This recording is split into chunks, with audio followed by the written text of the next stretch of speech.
I started writing this research proposal on the 8th of February, and I knew I wanted to do something related to medical anthropology, but I figured that spaces within the medical sphere were going to be really difficult to access, so I started by thinking about spaces. I got pretty discouraged in the process because I felt like everything was impossible or uninteresting, but the ambulance got stuck in my head. I started looking into it and I didn't find much, but I found this book by Dr. Joshua Syme. He's a sociologist from California and he spent like hundreds of hours in the back of an ambulance. I read it in one sitting. That night, I was telling my partner about how there was this project I really wanted to do, but I wouldn't be able to. My supervisor would think it was ridiculous, and I would never in a million years be able to gain access, and it was probably illegal. And then he said, I can't help you with any of the rest of the stuff, but practically speaking, I can probably get you in the back of an ambulance within like 48 hours.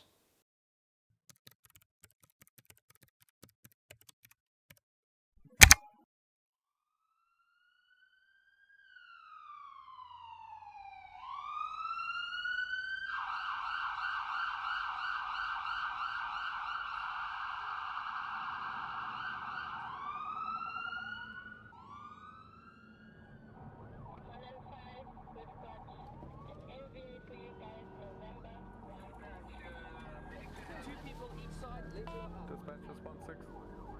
Have we just received a call that November 1 South, if you can send our second vehicle to go investigate for us, please.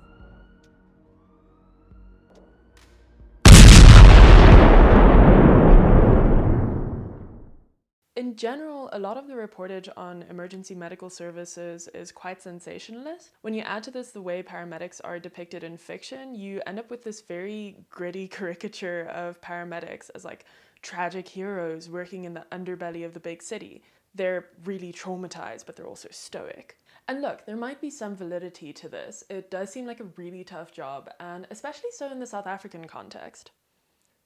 The recommended minimum ratio of ambulances to people is 1 to 10,000. But Johannesburg has more than 4 million residents and only around 100 public ambulances. And what's more, our paramedics aren't just overworked, they have very serious risks to contend with. I was really surprised to find that not many social scientists are writing about this right now. But recently, contemporary emergency medicine has begun to draw some attention from the social sciences. In the UK, Granter explores the tolls of work intensification on emergency medical personnel in the post-austerity NHI. And Booker discusses the increasing use of ambulances for primary healthcare and how this perceived misuse frustrates British paramedics. In the US, Syme studies the work of ambulance crews in the context of America's eroding social safety net. He argues that ambulance crews operate in complex horizontal relationships with the welfare office on the left hand and the police department on the right to altogether govern the urban poor. So the salient point here is that the vertical and horizontal relationships between the ambulance and other institutions shape how and where bodies are transported, treated, and classified. In Canada, Corman and Mellon demonstrate the consequences of technocratic micromanagement on the daily work of emergency medical professionals. They call into question the efficacy of these top-down, technology-centered solutions to problems within a healthcare system. So their observations also encourage us to take notice of the materialities of care, physical objects, surroundings. Corman has demonstrated elsewhere how the ambulance is continuously altered and customized by workers. The ambulance is shaped by the practices of workers, but the inverse is also true.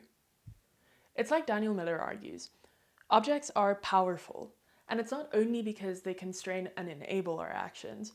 They're also powerful because we don't see them. They're mundane, they're familiar, and for that reason we don't really notice what effect they have on our behavior and on our world. So the existing literature also deals with the inner life of the ambulance worker.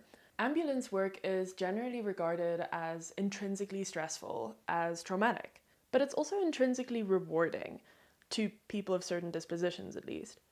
It's thrilling and it's meaningful. Granter suggests that we can understand this as edge work. Many people who regularly successfully navigate risk, especially through the application of complex skill sets, find it really euphoric to do so. It can become a major part of someone's identity to engage in this kind of voluntary risk-taking. It can also foster solidarity between people who do this same sort of risky activity. In the 80s, Palmer once called medics trauma junkies.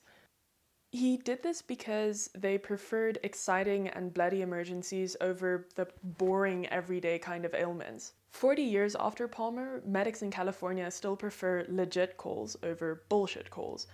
And versions of this distinction have been noted since the earliest ethnographies of ambulance workers. But it's not really just about thrill, it's also about a sense of living out your vocation, of not just being a taxi driver. And this is something Syme points out really skillfully. We should also be really careful to not assume that the trauma of working on these diseased and damaged bodies is the only difficulty that you can face as an emergency medical professional. The ambulance is also the site of the everyday frustrations that you find in most workplaces. Frustrations like not getting paid enough, having incompetent colleagues, thinking that your manager doesn't know how to do his job. I think the way that emergency medical services are often depicted in the news and in fiction can really underplay the fact that ambulance crews are made up of workers. You know, like they're not just heroic martyrs, they're also people who are trying to pay their rent. And emergency medical technicians are set apart from other occupational groups in South Africa's legal system. Like other essential services, ambulance crews aren't allowed to engage in workers' strikes. This is a right that all South Africans have. It's enshrined in our constitution and it's further entrenched in the Labour Relations Act. I think it's really important to keep this in mind.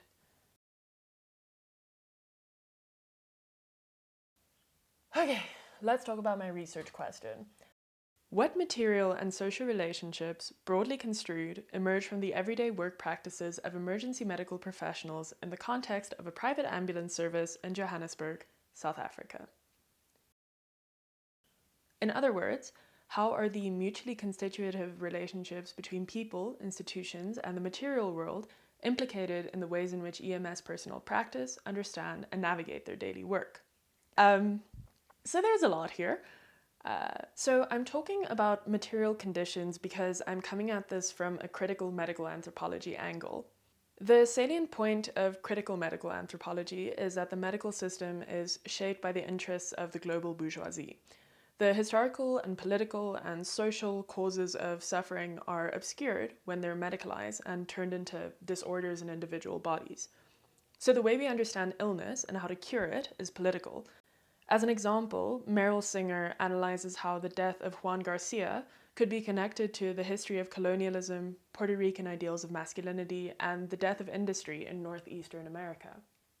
And then there's Paul Farmer's work on TB in Haiti, where he demonstrated that biomedical interventions failed because they didn't account for the material conditions of the ill. So basically, critical medical anthropology is really useful for linking the individual and the local to the collective and the global. But the stuff is also about objects. I'm thinking here about Corman's work.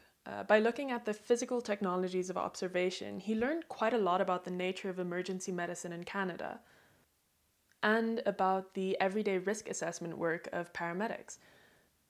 I'm interested here in the practitioners rather than the patients, so I'm approaching this the same way Syme did. I want to examine emergency medicine as, first and foremost, a labor process, which involves both practical and relational components. So it involves material things and tools, but also relationships between people and institutions. This approach draws from Michael Burroway's work.